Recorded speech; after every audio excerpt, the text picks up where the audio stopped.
الحمد للہ رب العالمین والصلاة والسلام علی سید المرسلین اما بعد فاعوذ باللہ من الشیطان الرجیم بسم اللہ الرحمن الرحیم الصلاة والسلام علیک یا رسول اللہ وعلی آلک واصحابک یا حبیب اللہ الصلاة والسلام علیک یا نبی اللہ وعلی آلک واصحابک یا نور اللہ۔ شفاعت کی بشارت۔ حضرت سیدنا ابو درداء رضی اللہ تعالی عنہ سے روایت ہے کہ میٹھے میٹھے مصطفیٰ صلی اللہ تعالی علیہ وآلہ وسلم نے ارشاد فرمایا، جو شخص صبح و شام مجھ پر 10 بار درود شریف پڑھے گا، بروز قیامت میری شفاعت اسے پہنچ کر رہے گی۔ سبحان اللہ۔ آئیے ہم بھی درود پاک پڑھ لیتے ہیں۔ صلو علی الحبیب صلی اللہ تعالی علی محمد صلی اللہ علیہ وآلہ وبارک وسلم۔ آج انشاءاللہ الکریم حیا کے متعلق جو ہے ایک واقعہ سنیں گے۔ بصرہ میں ایک بزرگ رحمۃ اللہ تعالی علیہ مسکی کے نام سے مشہور تھے۔ مشک کو عربی میں مسک کہتے ہیں، لہٰذا مسکی کے معنی ہوئے مشک بار، یعنی مشک کی خوشبو میں بسا ہوا۔ وہ بزرگ رحمۃ اللہ تعالی علیہ ہر وقت مشک بار اور خوشبودار رہا کرتے تھے، یہاں تک کہ جس راستے سے گزر جاتے وہ راستہ بھی مہک اٹھتا۔ جب داخل مسجد ہوتے تو ان کی خوشبو سے لوگوں کو معلوم ہو جاتا کہ حضرت مسکی رحمۃ اللہ تعالی علیہ مسجد میں تشریف لے آئے ہیں۔ تو کسی نے عرض کی، حضور آپ کو تو خوشبو پر کثیر رقم جو ہے خرچ کرنی پڑتی ہوگی۔ تو حضرت مسکی رحمۃ اللہ تعالی علیہ آپ نے فرمایا، میں نے کبھی خوشبو خریدی اور نہ ہی لگائی۔ میرا واقعہ بڑا عجیب و غریب ہے۔ میں بغداد معلیٰ کے ایک خوشحال گھرانے میں پیدا ہوا۔ جس طرح امراء اپنی اولاد کو تعلیم دلواتے ہیں، میری بھی اسی طرح تعلیم ہوئی۔ میں بہت خوبصورت اور باحیا تھا۔ میرے والد صاحب سے کسی نے کہا کہ اسے بازار میں بٹھاؤ، یعنی اپنے بیٹے کو بازار میں بٹھاؤ تاکہ یہ لوگوں سے گل مل جائے اور اس کے حیا کچھ کم ہو۔ چنانچہ مجھے ایک بزاز یعنی کپڑا بیچنے والے کی دکان پر بٹھا دیا گیا۔ ایک روز ایک بڑھیا نے کچھ قیمتی کپڑے نکلوائے، پھر بزاز یعنی کپڑے والے سے کہا، میرے ساتھ کسی کو بھیج دو تاکہ جو پسند ہوں انہیں لینے کے بعد قیمت اور بقیہ کپڑے جو ہیں واپس لائے۔ بزاز نے مجھے اس کے ساتھ بھیج دیا۔ بڑھیا مجھے ایک عظیم الشان محل میں لے گئی اور آراستہ کمرے میں بھیج دیا۔ کیا دیکھتا ہوں کہ ایک زیورات سے آراستہ خوش لباس جوان لڑکی تخت پر بچھے ہوئے منقش قالین پر بیٹھی ہے۔ تخت و فرش سب کے سب زرعی ہیں اور اس قدر نفیس کہ ایسے میں نے کبھی نہیں دیکھے تھے۔ مجھے دیکھتے ہی اس لڑکی پر شیطان غالب آیا اور وہ ایک دم میری طرف لپکی اور چھیڑ خانی کرتے ہوئے منہ کالا کروانے کے در پہ ہوئی۔ میں نے گھبرا کر کہا، اللہ عز و جل سے ڈر، مگر اس لڑکی پر شیطان پوری طرح مسلط تھا۔ جب میں نے اس لڑکی کی ضد دیکھی تو گناہ سے بچنے کی ایک تجویز سوچ لی اور اس لڑکی سے کہا کہ مجھے استنجا خانے جانا ہے۔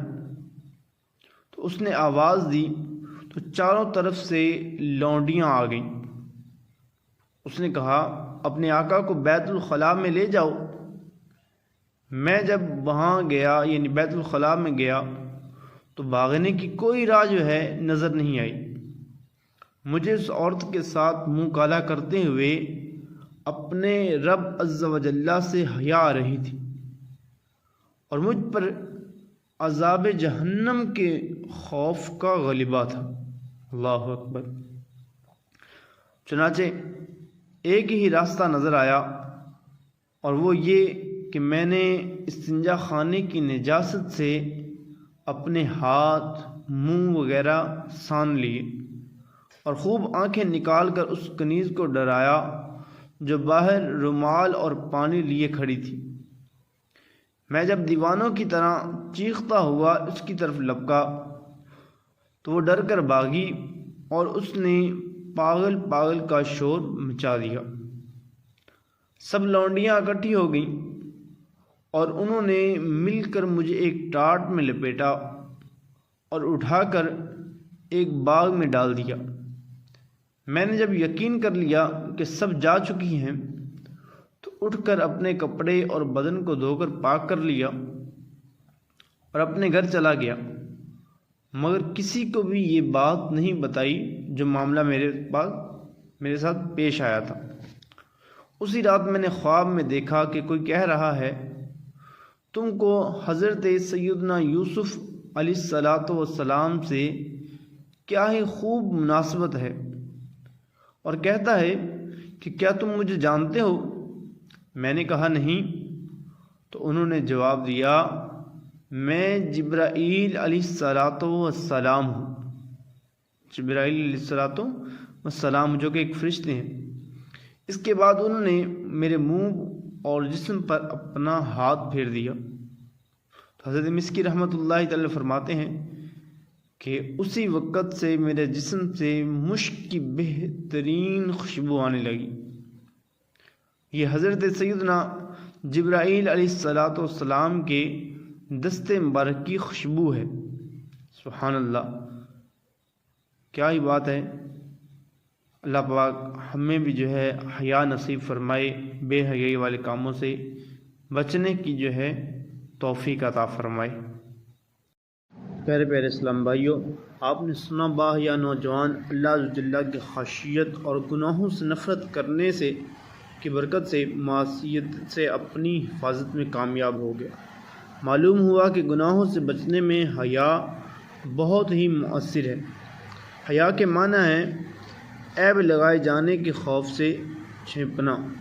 اس سے مراد وہ وصف ہے جو ان چیزوں سے روک دے جو اللہ تعالیٰ اور مخلوق کے نزدیک ناپسندیدہ ہوں۔ لوگوں سے شرما کر کسی ایسے کام سے رک جانا جو ان کے نزدیک اچھا نہ ہو، مخلوق سے حیا کہلاتا ہے۔ یہ بھی اچھی بات ہے کہ عام لوگوں سے حیا کرنا دنیاوی برائیوں سے بچائے گا، اور علماء و صلحاء سے حیا کرنا دینی برائیوں سے باز رکھے گا۔ مگر حیا کے اچھے ہونے کے لیے ضروری ہے کہ مخلوق سے شرمانے میں خالق عز و جل کی نافرمانی نہ ہوتی ہو، اور نہ کسی کے حقوق کی ادائیگی میں وہ حیا رکاوٹ بن رہی ہو۔ اللہ تبارک و تعالیٰ سے حیا یہ ہے کہ اس کی ہیبت اور جلال اور اس کا خوف دل میں بٹھائے اور ہر اس کام سے بچے جس سے اس کی ناراضگی کا اندیشہ ہو۔ حضرت سیدنا شہاب الدین سہروردی رضی اللہ تعالی عنہ فرماتے ہیں، اللہ عز و جل کے عظمت و جلال کی تعظیم کے لیے روح کو جھکانا جو ہے حیا ہے۔